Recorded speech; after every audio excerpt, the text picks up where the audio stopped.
your weather this Wednesday, the 19th of February. We're glad you're watching Morning Express. I'm now joined by Clay Muganda, a writer, to take us through our press review this morning. He says this is the review that is not mainstream. We get to look. I saw your tweet. We get to look at the stories that are in the papers today, beginning with the Standard. Raila battle suspicions, days to party elections. So it's the 19th. We have what, about 10 or so? 9 days? 8 days, yeah. 8 days? It's 28th, yeah? Yeah, 28. Yeah. That's 9 days to the elections. And it's an interesting picture here on the front page because there's been a lot of tension and not very friendly words between Zani and Mwamba, at least the two camps. They're both vying for the Secretary General position, and to see them all smiles. Yeah, as we discussed last week, Yeah. it's difficult being Raila, you know. It's because there's so much media attention actually at COD, COD or ODM, it being the so-called opposition, you see, and then it's a party which is being headed by Raila. There could be discord because I mean I can only, as I was saying last week, you can only speculate because what they're trying to paint is that there's nothing wrong with the party. I mean all is good and all that is a creation of the media, because I remember yesterday Wetangula had to tell the media that when you leave this place, don't go out there and start writing stories that inside sources said this. Just take what we have told you, because that is the view. Position. Yeah, don't do it the way you did in Naivasha. Okay. So probably there is, and that's why, I mean, why else would you fear? Why else would you not want these people to talk to so-called inside sources? Yeah. Well, how do you see this one going in as far as Namwamba, the entrance of Zani? She's a nominated senator. Namwamba has been around for quite a while, but she has put up a spirited fight and campaign. She's been going around making sure everybody recognizes her, is aware of what she's promising to do for the party. Now that's also where I actually say that I'm not a political analyst. Yes. But I think when it comes to like ODM should be a national party, there I agree. I think there Raila has taken the high road, and I think that's a good thing.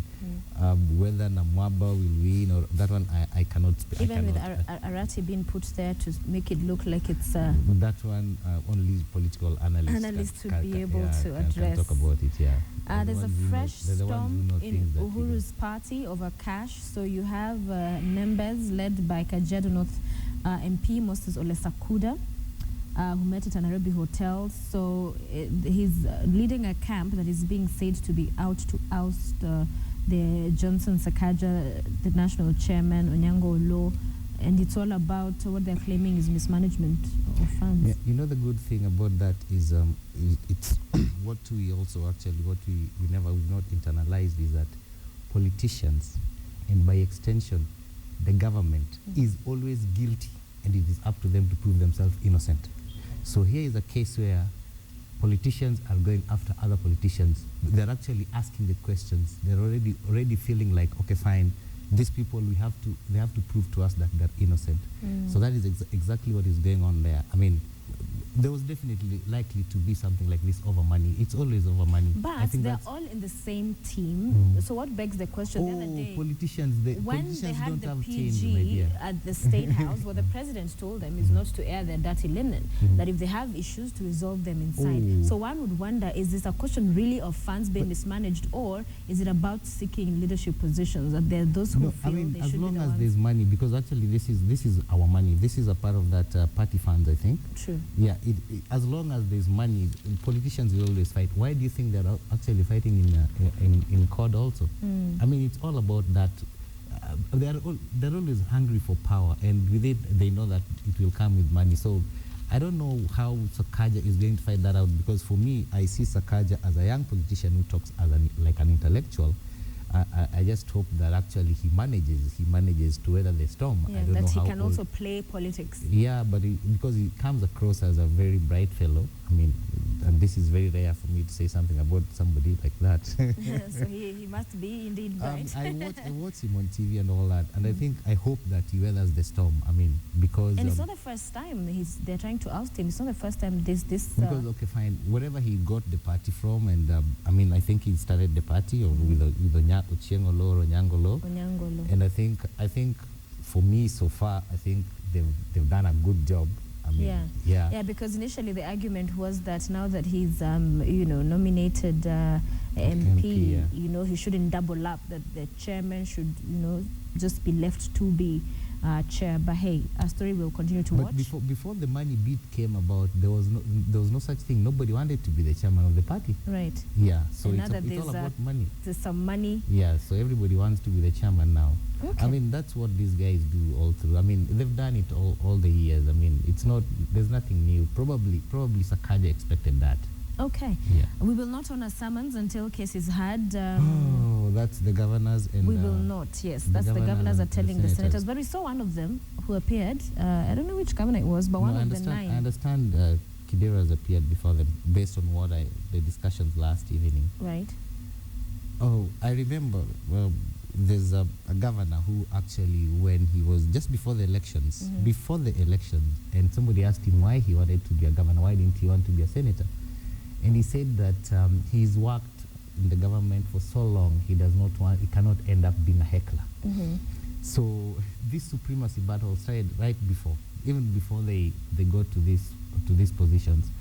And I think, for me, this idea of these guys going before the senator and all that, the only good thing about it is that at least now we are seeing like there is some checks and balances.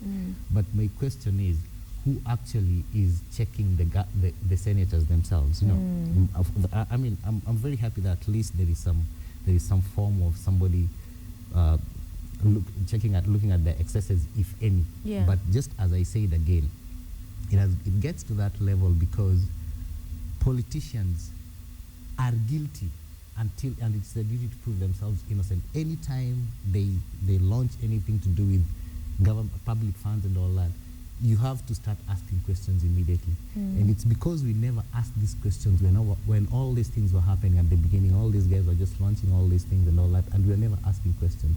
So now is when these things are coming back. If at all we started asking questions earlier, I mean, you buy like 20 ambulances or whatever it is, and people come and start asking questions, and these things could not have come up now. But for me, I mean, I don't even trust the senators too, but the only good thing about it is that I'm happy that at least there is some form, somebody is actually putting the governors on their toes. Yeah. But who is going to check the senators? The senators. Yeah, and then another thing also, the reason governors are weak is because governors are individual units. They have the council of governors, but they don't meet like the Senate. So you see, Senate have parliament. Yeah, they have the parliament. That's where that's their office. These guys, they're in different places and all that. Yeah. Yes, the constitution allows that council of governors to be there, but I don't know how binding probably the resolutions are. I don't know whether the resolutions are actually have a constitutional backing. Yeah. But you see, that's where the Senate beats them, because the Senate actually have all those things like forming a committee they have the finance committee and all that to check. So in this battle, as they call it, I think governors will mostly lose. Most likely. Yeah. So it's going to be a murky one, because the Wambora one, of course, still unresolved, moving to court. We'll wait to see what according to the emerges from Senate, that. the Wambora one is finished. Well, now that there's a court legal process, it is not quite finished, because all the work could be undone, the decision. Yeah, it's all about all this interpretation of the law, which I never get to understand, because there's just too many. There are too many court orders in this country flying back and forth. The explanations about the what I've been hearing many of them talk about is these court orders that were there. Some arguing that it was served when it was too late, it was served to the speaker, not to the committee, so the committee continued. Yes, and some saying that actually the court order was not supposed to stop the process. The court, I don't know. It's a lot of... there's a lot of court order. You don't know. A lot of court stuff. And the Senate says that actually they were right. Yeah. Yeah, they did not... Yeah, they maintain they carried out the procedures as they were supposed to. Of course, we'll see interpretation. There's a ruling that's supposed to be coming through today. I don't know that it's on... Barring to do with the Embu MCAs or to do with the... It must be about this, the governors appearing, whether they should appear, I think. Well, it's a story we'll be watching to see. But ICC as well is still happening on the other sides of the world. That is, for me, I would prefer if this was International Cricket Council. I am more conversant with that. Criminal because, codes. this ICC, as we said last week, the two... I know the cases are there. I mean, I would prefer whatever it is, we can never decide these cases in public rallies. And or it's whatever not we about say. discussing them in public rallies. Rally, It's about, I guess, just having that, what it is coming out from there, and just a sort of like in-depth look at because what does like that the guy who mean? was talking yesterday, Yeah. the so-called expert witness, I listened to him, or I listened to whatever was aired, and I could not understand whether he was for prosecution or for the defense. Right. I did not understand. So I would not give my opinion and say like, okay, fine, he was right when he talked about this is what happened to the Mungiki, because at some point you felt like he was accusing the previous government. At some point you felt like he was supporting the so-called accused, So it was quite difficult to understand. And I just watch it. Nowadays I watch ICC for entertainment. To hear what the Yeah, because various actually teams are it's submitting. very confusing. I mean, for lay people like us. So that's why we probably sit back and say, okay, fine, we'll wait for the verdict. At least that one we will know whether they say, okay, fine, guilty or not Or guilty. not guilty, That or one whether is the case has been dropped. yeah, whether that they one is easy to proceed. understand. Yeah. And it was there was a question of whether there's enough food to feed people. Then the cabinet secretary came out and said there is enough food. And then we saw yesterday some the president launching The soil. subsidized, something to do with subsidized fertilizer. Yes, it was during the launch of the soil testing results and subsidized fertilizers. Yes, at Edgerton. There can never be enough food. Why isn't cabinet secretary saying No, there's I enough don't think food so, and because enough just the people other day we dying had in this story Turkana? about that Kenya is missing around 10 million bags of maize. Yeah. And I don't know when they say there is enough food, because we've never achieved food security per se. True. Yeah, because I mean there have been stories from the other side of Kenya, or the parts which actually probably are not in Kenya, where families have been boiling roots and all that to Right. feed their kids. Right. So when when dogs. which actually is not, it's a delicacy in some parts. For some those parts who of had the world, to eat, I yeah. don't think for them it was. So when he says that there's enough food, yeah.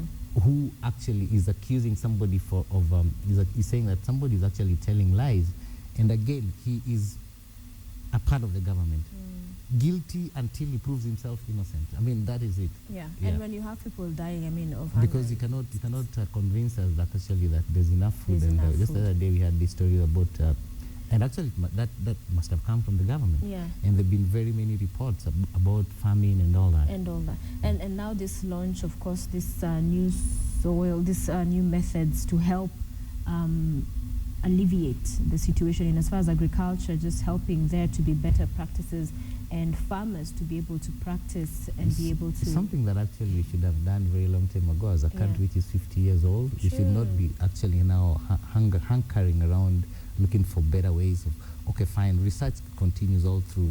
But you see, it's not fair, and it's very sad. It's a sad situation that actually 50 years after a country has gained its independence, it's still not food secure. Yeah, you're still actually looking at the basic needs, ways of bettering agricultural methods. Why did we do poorly in London? That's a fever pitch on the back page of the Standard. I know you're really into sports. So why did we do poorly? A report alleges that sabotage and discipline and divided loyalty led to dismal performance in the Olympics. What are your thoughts? Okay, I've just seen. I didn't actually know that they'd released the report yesterday, but it's something that actually they say talking about it very long time ago. And I've just seen some of the things they're talking about there, that the athletes, some of the athletes felt that they were being discriminated against because Nike introduced a different type of uniform for people who had won medals. And I find that to be a very, very fickle reason, excuse. Yeah. Because I don't think the problem was with the athletes. I think the problem was actually with the officials, because even based on the stories that we were getting from there, that at that particular moment, there were so many stories that actually which were being filed by Kenyan journalists who were there. There was a problem in as much as the officialdom, it was kind of blotted. Yes. So some people who had never been running sports back at home, actually they went with the officials. They were part of the officialdom. But the idea of saying that Nike introduced different uniforms for medalists, guys who had won medals, That's very wrong, because it just shows how these people do not understand what Nike did, and this is what it did for all the teams that it had sponsored. I don't know if you can give me 2 minutes or a minute, I'll explain. Yeah. What happens is this, like the US team, almost every discipline are sponsored by a different apparel manufacturer. Right. So you find like the gymnastic team is sponsored by Adidas. But when they are marching, when they're marching during the opening ceremony, it's actually Ralph Lauren. During the different games, they're sponsored by different apparel manufacturers. During the medal ceremony, all of them wear Nike, whether you're sponsored by Adidas or whichever sponsors you, all of them wear Nike. And what was happening this time is that they had a different type of uniform for all the Nike athletes for the medal ceremony, not just Kenya. It was for all the Nike athletes, because US track and track team, I think, is sponsored by Nike. They wear Nike. Right. So for these guys to say that was causing discontent, it's very, very wrong. Yeah. Yeah, because, I mean, this was what you wear when you go to the podium. It's like saying like they were getting mad because some of them were getting medals. I mean, this is just, it's a ceremonial thing that you wear because you've performed well. Yeah, so I don't think that that's one of the reasons, but they've listed it as one of the reasons. Yeah, it just shows a problem. There's always a problem with the management of sports. That one, and also, of course, we saw the Standard also over the weekend did have a comprehensive report on the doping question as well, which they've kept on denying. Yeah, they keep denying. It's like they just want to ignore. We don't have a problem. They keep denying. At the same time, they keep saying that we do not have the capacity to to test. You see, they keep on saying that. Okay, let's move on. Inside the Standard, you will find elusive justice in death at town. That is in the Kenya at 50 pullout. And of course, the extra covers a new crop of millionaires. Read about that if you want to be in the league of millionaires. Are they farmers? They're not quail farmers. But yes, find out about that in the Standard extra pullout. To the Nation, and Raila strikes deal on ODM elections is one of the stories on the front page. That's the main headline. There's Nat and Kuppet in merger talks. So this is an interesting one. Did you ever think there'd be a day these two would even consider? Because they started fighting. When Kuppet came about, where they said like they did not trust Nat so much, they wanted to be post-primary. So it was the same thing. You know, there's a lot of superiority war in this country. Yeah. So I think at some point they realized that whatever it is they're fighting for, they're stronger together. Yeah. So probably, I don't know how it's going to help them, because anything to do with education nowadays is it's not helping the parents per se. It's not even helping the pupils. These people are in it for themselves. It does not. Yeah, because on the question of the fees, when they came out in defense of the head teachers, because remember there's been all this because head teachers, those are their members. Yeah. And they were saying that no, the ministry should know that it's not just head teachers. They're raising and hiking these fees in consultation with the parents, that it's a whole stakeholders are coming together. It's not just head teachers. And it's the parents who are complaining. It's a Musaundinda. It's called Musaundinda Undunda. Who was complaining? I mean, Undunda. Page 3 in the Nation, MPs to fight homosexuality. So from Uganda with love, all the way to Kenya. All the way to Kenya. And, it's a very tricky question about homosexuality. At some point, I think what Mugabe did at some point when they came, when the so-called gays and all that came forward, they wanted to be recognized and all that. He just said, like, okay, fine, he'll ignore them. They can just continue doing whatever they do, you know? Yeah, they should not fight for anything to be included in the Constitution. The only problem I may have, and I don't, probably after the end of this sentence, I'll be labeled homophobic, is that I don't have a problem with whatever you want to do with your body or whatever you want to do in your bedroom. Right. Just don't come and flag it on my face. And I have no right to say, come on, move, because when I say move, let me pass, I'm labeled homophobic. That's the only problem I have. Yeah. And at some point, some years ago, I used to complain when they took to the street and said, complaining that they wanted to be given... to be respected. Which is okay. Right, I mean, the gays, the lesbians and all that. I read somewhere the other day that people call them gays, lesbians and all that, but human rights, is it human rights activists, or they just gave them one name, humans. Yeah. not all these divisions. I don't have a problem with them. I don't have the only problem at some point when I figured, like, when they went to the streets and said, complaining that they wanted government to supply them with lube. Oh my God. And I figured, like, this is a country where actually we still do not have enough medication for common diseases and all that. Probably now we have enough for malaria. And they wanted that. It's like people want to conduct weddings, force the government, like, you have to buy us rings or you have to pay for us. So probably that is also a part of should be considered as a part of the health budget.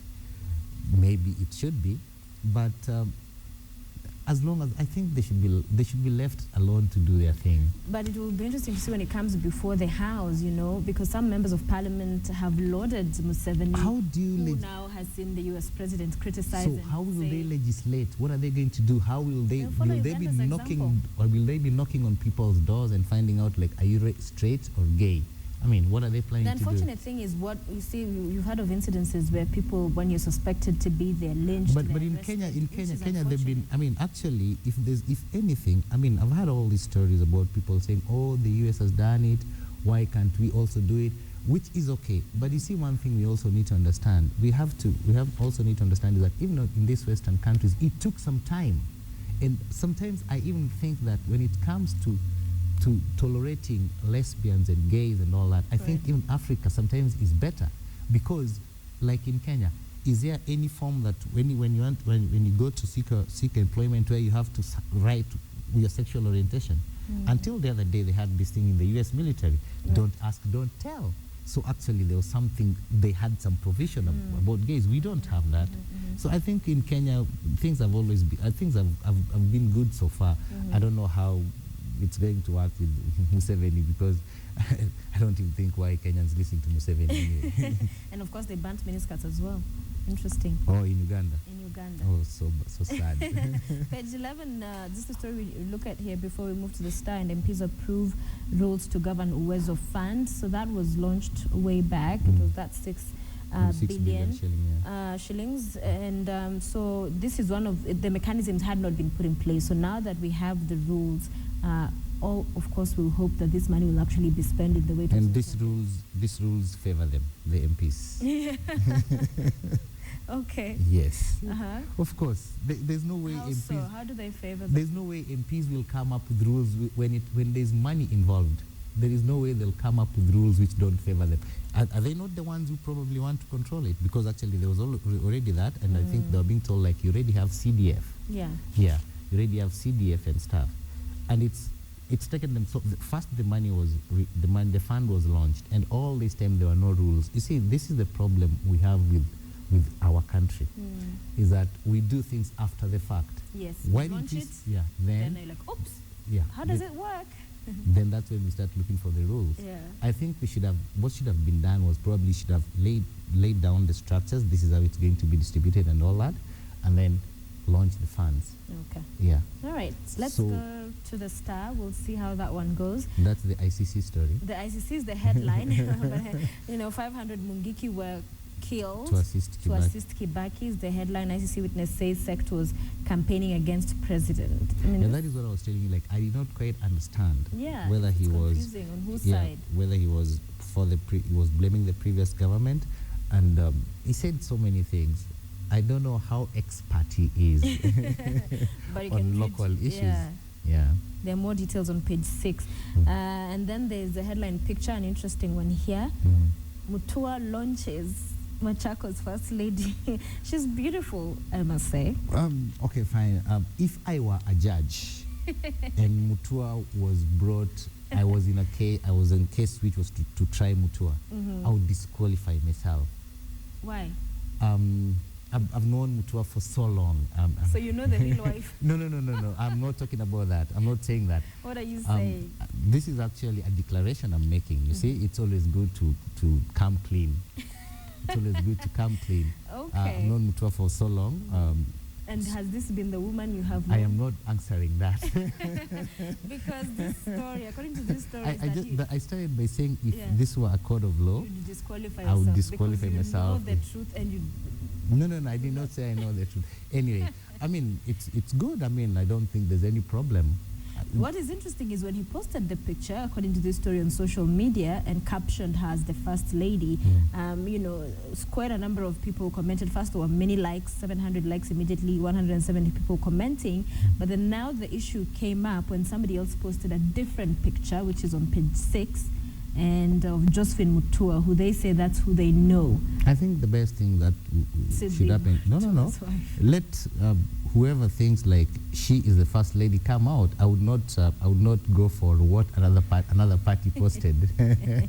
I'm sorry, I'm shifty on that. You're very shifty. I am not. I started. I mean, it's always good to come clean. Yeah. I've known Mutua ever since he was single. I've known Mutua for so long. I've worked with Mutua. Yeah, in when he was the government spokesman in his private office and all that. So it's something that I don't know much about what goes on. Yeah, with the first lady. And but what is interesting is also just this was the event yesterday in Machakos when he was launching or bringing in those ambulances. Yeah. Spectacular, 70 of them. But this coming in the wake of that Auditor General's report. There are questions to be answered. He maintains he can account for every but you see, penny. Mutua is being a politician, like most politicians, and I maintain is that this is what we've not internalized yet as a country, and it happens everywhere. The government, a politician, and by extension the government, is guilty. Immediately it does something, it is up to us to go and start questioning and then prove yourself innocent. Yeah. So you've launched 80 ambulances. Let's start asking the questions. Then he can actually convince us that actually these things are, whatever it is that a politician wants to do, and it involves public funds. So all these reports that are actually almost every governor is mentioned. I think Standard has the other day KTN had the story of Mutua. Yesterday they had the story of the chairman of Council of Governors. Isaac Ruto, yeah, but the way Mutua defended himself yesterday is that he says that these people came actually last year when they just bought these things, and they were in the process of streamlining, getting registering the vehicles in the county, the county government's names and stuff like that. So he says they came early when all these things had come, and he says he has all the papers. Of course, yes, everybody is going to say everything is fine. Nobody is going to say like everything is wrong, anything is wrong. But we should have started asking the questions much early. Yeah. I mean, whenever they started all these projects, that's when we should have started asking the questions. One more story in the Star. Kenya is hostile to refugees. That's what the Transparency International is accusing. Which I said that? Transparency International? Yes, is accusing. I think Kenya has hosted, at Kakuma, Kenya has hosted refugees for a very long time. But now, I don't know what conversations about extradition came up, then that is where perhaps that is coming from. Them going back, repatriating, I beg your pardon, getting them back to their country. There was a story like that at some point that they'll be taken back. But I think UNHCR said, I mean, it's not possible because where are you taking them back to? I like giving this example, like during the post-election violence, there were Kenyans who were being evicted from some other parts of Rift Valley, and they were brought back to Central Province. And they said, like, we cannot come here because we don't know anybody here. This is not our place. So if we could not even bring people within Kenya to other parts of Kenya, how are we going to remove people from this place and take them back to Somalia or whatever it is and say, like, probably they don't know people there too. So I did not, when the story came about, I did not think it was going to be possible. I don't know how hostile Kenyans have been to refugees. I think Kenya has been quite accommodating to refugees over the years, yeah. Finally, the people, one of the stories, quite a number of them which we've already looked at, MPs launch anti-gay war is the headline. Raila holds meeting of aspirants to come, to bring calm, and House wants 7.8 billion shillings more in mini budget. So PSC asks for more funds, largest allocation of 2.5 billion to finance mortgage. They're bleeding us dry. The taxpayers, we're being bled dry. I mean, completely. I think because there is no time that the Parliament will say like we have enough money. They'll never say that, and that's why even I was telling about the ways of fund is that they'll have to pass it. It favors them. They'll always want more money. There's not time, because is there any time when money has come up when Parliament said like, okay, fine, Kenyans, thank you very much. We have enough. Yes. You've given us this is exactly We what are we happy. wanted. Because I'm very sure even if they get that money and they're given a chance, like, okay, fine, now tell us what more do you guys want to buy? Do you want us probably to buy more, to buy air so that we supply you guys for X? We just pump in air into parliament and all. They say bring it on. I mean, Right. they can never say no. Okay, and there we have it. It is 7:04 a.m. Asante sana for joining us for a press review. Yeah, thanks for See having you me. next week. We're talking about the marriage, the marriage kind. What has happened to the marriage? You know, more and more you have people talking about, there was an article about people who are not dateable. Do you think journalists are undateable? We're discussing that in this forum. Let's have a look at how your roads are looking this morning ahead of our short break. Clay Ask has these guys. refused to talk about journalists like himself. Individuals, you don't date professions, maybe you date individuals. Yeah, Well, exactly, these individuals are classified sometimes in professions. That's the unfortunate. Yeah, it's reality. very unfortunate, but that's something that can be discussed at a different forum. At a different forum. All right. Matthew Root on Twitter says Jogo Road at low courts, bumper to bumper. Traffic police are in control. Zebra crossing on Thika Garissa Road at BAT Polisac are as good as not having them. Good as not having them, you say. Thika Superhighway traffic, one word, bad. Things are thick. Cabanas outbound is madness as well, right from airport. North Road, Moy Avenue, near Archives, madness in the morning. So it's madness being used to describe roads this morning, and bad. Guys who complain of bad drivers in upmarket Nairobi. Have you ever been to Githurai, Eastlands and Eastleigh? Is a question, I guess, being posed by somebody who thinks there is not much for them to complain about. Koja roundabout is not moving. That was 10 minutes ago. Traffic moving slowly from Nyayo Stadium towards Timo. Pangani as well, moving pole pole, but use service lanes highway ni parking. Some of the updates this morning. Thank you for watching Morning Express. If you do see something we need to know about, you can tweet me as you get to the roads at Sophia Wanuna. Chris Hart will be with me in a short while. We'll open our phone lines for you. We're talking about when you're getting to date and you're one of those people who wants to get married, how do you already identify whether this person you're seeking to get into a relationship with is the marriage type, or are they just going to string you along for 5-10 years and you're there hoping the day will come when you'll go down on one knee and say, will you marry me? Then again, there are those who propose and you stay engaged for a lifetime. We'll have that conversation in a short while. Stay with us right here on KTN.